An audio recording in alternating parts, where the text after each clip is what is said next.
Hello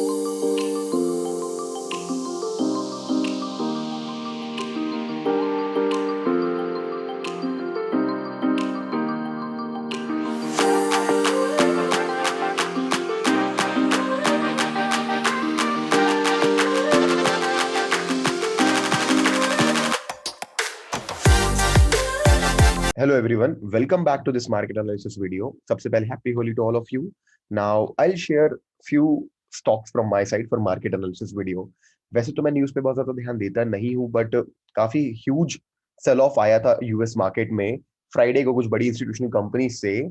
और ये news आई थी मार्केट बंद होने के बाद, मतलब तो जो यूएस मार्केट है, देखो ये यूएस मार्केट है, इसने इतना ज्यादा स्ट्रॉन्ग क्लोजिंग दिया था। ये देखो, ये जो आखिरी की कैंडल है, इतनी ज्यादा स्ट्रॉन्ग क्लोजिंग दिया था कि आज मंडे को मार्केट आई थिंक इस लेवल के भी ऊपर गैप अप खुलना चाहिए था और मार्केट काफी ज्यादा ब्रेकआउट ऊपर की तरफ देना चाहिए था। बट अभी भी मार्केट वीक दिख रहा है। अब जो भी होता है न्यूज वगैरह वो सारी चीजें प्राइस में रिफ्लेक्ट हो जाती है। तो हमारे लिए क्या है इंडियन स्टॉक मार्केट के लिए, जस्ट एक बात बताई ये कि मैं थोड़ा सा ध्यान दूंगा कल मार्केट में कि मार्केट कल का दिन क्या करता है ना, बहुत इंपॉर्टेंट होगा आने वाले पूरे 2 3 4 हफ्तों के लिए। तो पूरे के पूरे टाइम हमारा स्टॉक मार्केट, बात करते बैंक निफ्टी की, तो इस रेंज में सिर्फ कंसोलिडेट हुआ है। ये देखो, this is a small range जहां पे पूरे कंसोलिडेशन का मतलब सब लोगों को मालूम होना चाहिए अभी तक कि सिर्फ 360 बैंक निफ्टी जो कभी कभी 600 पॉइंट मूव कर जाता है, 1000 पॉइंट मूव कर जाता है, ओनली 364 पॉइंट्स की रेंज में, वो भी मतलब बेसिकली ओनली 1 200 पॉइंट्स की रेंज में मूव किया है पूरे के 945 से मार्केट क्लोज होते तक।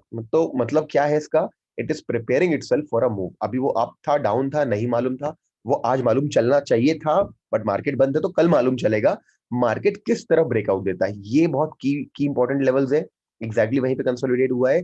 तो कल मार्केट जिस तरफ खुलता है काफी ज्यादा डिसिसिव मूव होगा और हमें देखना के लिए मिलेगा। तो हमारा काम है लेवल्स निकाल करके अपनी तैयारी रखना। तो लेवल्स निकालेंगे, तो मैं आपको लेवल्स निकाल के देता हूँ, छोटे लेवल्स और बड़े लेवल्स दोनों निकाल के देता हूँ। मैं 1 आवर टाइम फ्रेम पे आता हूँ। एक बार 1 आवर टाइम फ्रेम पे आने के बाद अगर आपको यहाँ पे लेवल्स प्रोवाइड करूँ, तो देखो मैंने बोला लो से हाई को आप कनेक्ट करो, तो आपको, और हाई मतलब वो आपका हाई पॉइंट है। तो ये रहे आपके इंपॉर्टेंट लेवल्स, ठीक है। तो बाइंग स्टार्ट करनी चाहिए इस लेवल के ब्रेकआउट के बाद, बहुत अच्छी बात है। और अगर गैप डाउन खुलता है, साइडवेज जाता है, साइडवेज खुल के थोड़ा नीचे की तरफ ब्रेकआउट डाउन देता है, तो ये रहे आपके इंपॉर्टेंट लेवल्स, ठीक है। तो मैं भी आपको बेटर करके देता हूँ अब। और क्योंकि मैंने बोला डिसिसिव मूव होगा, इसलिए अब इसको हटा देते हैं। ये जो 2 लाइंस बन गई, ये हमारा नो ट्रेडिंग जोन बन गया, तो हम इसको ऐसा बना लेते हैं। तो ये हमारे लिए नोट, अब इसकी जरूरत नहीं है इसकी। तो ये हमारे लिए नो ट्रेडिंग जोन बनता है। क्या आप देख लो, ये जो लेवल्स है आपके लिए नो ट्रेडिंग जोन बनते हैं। और ऊपर और नीचे डेफिनेटली वो टारगेट 2 होगा, ये टारगेट 1 टारगेट 2, नीचे के लिए सिर्फ एक टारगेट 1 और टारगेट 2 चाहे तो इसको बना सकते हैं, जो रीसेंट रीसेंट जोन। तो आपके सामने पूरे जोन्स दे दिए, राइट साइड में आप देख सकते हो नंबर्स क्या है। तो देखना कल क्या होता है, मार्केट ओपन कैसे होता है, जिस तरीके से बिहेव करता है। तो our job is to find out the levels and check कैसा प्राइस एक्शन हो रहा है। प्राइस एक्शन बियरिश है, बुलिश है, कैसा है, ये अपन देखेंगे। निफ्टी की बात करते हैं, तो निफ्टी को अगर आप आवरली टाइम फ्रेम पे देखोगे, तो ऐसे देखोगे तो अप ट्रेंड, ऐसे देखोगे तो अप ट्रेंड था, फिर मार्केट धीरे धीरे नीचे जा रहा है। बट अगर ध्यान से देखोगे तो हाई लो, लोअर हाई, देखो ये भी लोअर हाई, लोअर लो, देखो high low, lower high, lower लो, लोअर हाई, फिर लोअर लो, इस तरीके के फॉर्मेशन में काम कर रहा है। एक मतलब लॉन्ग टर्म अप ट्रेंड के अंदर एक शॉर्ट टर्म डाउन ट्रेंड दिख रहा है आपको चलता हुआ। तो देखो यहाँ भी इंपॉर्टेंट लेवल्स की बात करते हैं, फिबोनाची रिट्रेसमेंट टूल यूज करके ही निकाल लेते हैं, सबसे अच्छा वही रहेगा।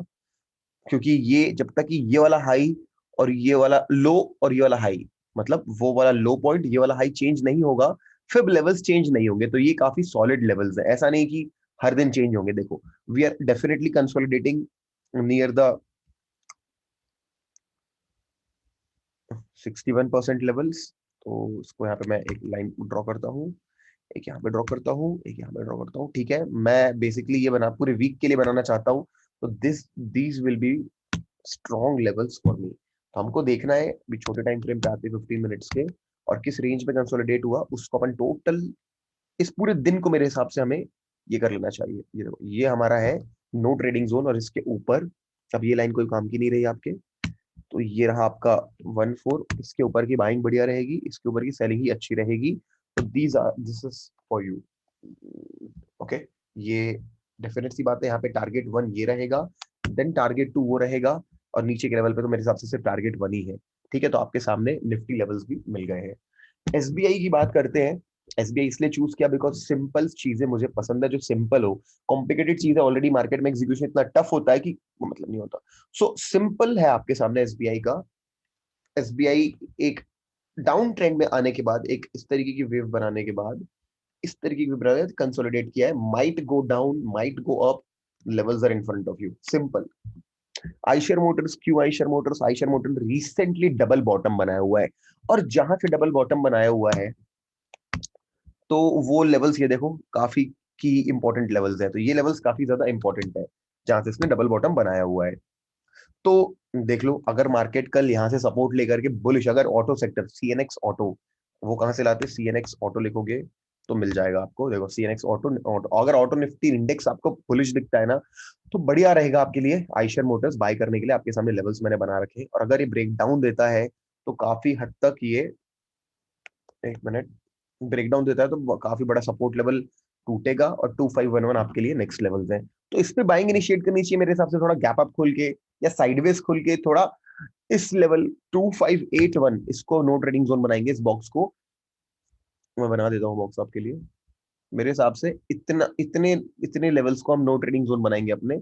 लाइंस में रिसेट कर देता हूँ आपके लिए, ये आपका बीच वाला नो ट्रेडिंग जोन होगा। ऊपर और नीचे बाइंग और सेलिंग कर सकते हैं। मारुति क्यों चूज किया? मारुति इसलिए चूज किया क्योंकि मारुति अपने सुपर सपोर्ट पे है। सुपर सपोर्ट क्या होता है अब आप बोलोगे? अगर मैं भी इसका आपको डेली टाइम फ्रेम दिखाऊं और बोलूं कि बार देखना ये लेवल्स, अक्टूबर मंथ से 22 अक्टूबर, अगेन 10 नवंबर, उसके भी आसपास आया था सब में, इसको नहीं ब्रेक कर पाता। ऊपर से रिसेंटली 2 दिन हो गए, हैवी रेड कैंडल्स हैं, ब्रेकडाउन होने के भी चांसेस हैं, और ब्रेक ऊपर की तरफ ब्रेकआउट के भी चांसेस हैं, दोनों चांसेस हैं। तो हमने दोनों तरफ के लिए काफी बड़ा टारगेट क्यों है ये फिर 2 दिन तक नीचे जाना चाहिए, क्योंकि बहुत इंपॉर्टेंट लेवल ब्रेकडाउन होगा। 2 से 3 दिन तक आप इसको ये बड़ा टारगेट एक्सपेक्ट कर सकते हो। इंट्राडे लेवल्स पे 1 से 2 पिवट टारगेट कर सकते हो, बट स्विंग लेवल पे तो ये काफी अच्छा टारगेट दे सकता है अपन को, इतने 200 पॉइंट्स के आसपास का। और अगर कल इस ट्रेंड लाइन को ब्रेकआउट दे के डिसिसिवली कौन से पॉइंट के ऊपर क्लोजिंग देता है, अगर डिसिसिवली हमारा 6825 लेवल्स के ऊपर क्लोज देता है, तो फिर हमारे पास ऊपर की तरफ काफी टारगेट्स बन सकते हैं। Minimum target would be this. Okay, so simple है, सपोर्ट पे है, सपोर्ट टूट भी सकता है, ये भी हो सकता है कि ले भी ले सपोर्ट, बट जो भी होगा कल मालूम चलेगा। हम रिलायंस की बात करते हैं। क्यों रिलायंस? रिलायंस भी एक बहुत ज्यादा, मैं आपको डायरी टाइम फ्रेम पे दिखाता हूँ। रिलायंस भी अपने एक बहुत ज्यादा सपोर्ट लेवल पे, देखो यहाँ पे दिख रहा है आपको, ये दिख रहा है आपको, ये सारे लेवल्स काफी इंपॉर्टेंट है। रिलायंस ऑलरेडी अपने इंपॉर्टेंट सपोर्ट लेवल पे आया हुआ है, रिसेंटली ये सपोर्ट लिया था, अब फिर कंसोलिडेट करना चालू कर दिया इसने यहाँ से, it is consolidating over here. So simple है, कल देखेंगे, इस ट्रेंड लाइन की कोई जरूरत नहीं मेरे हिसाब से।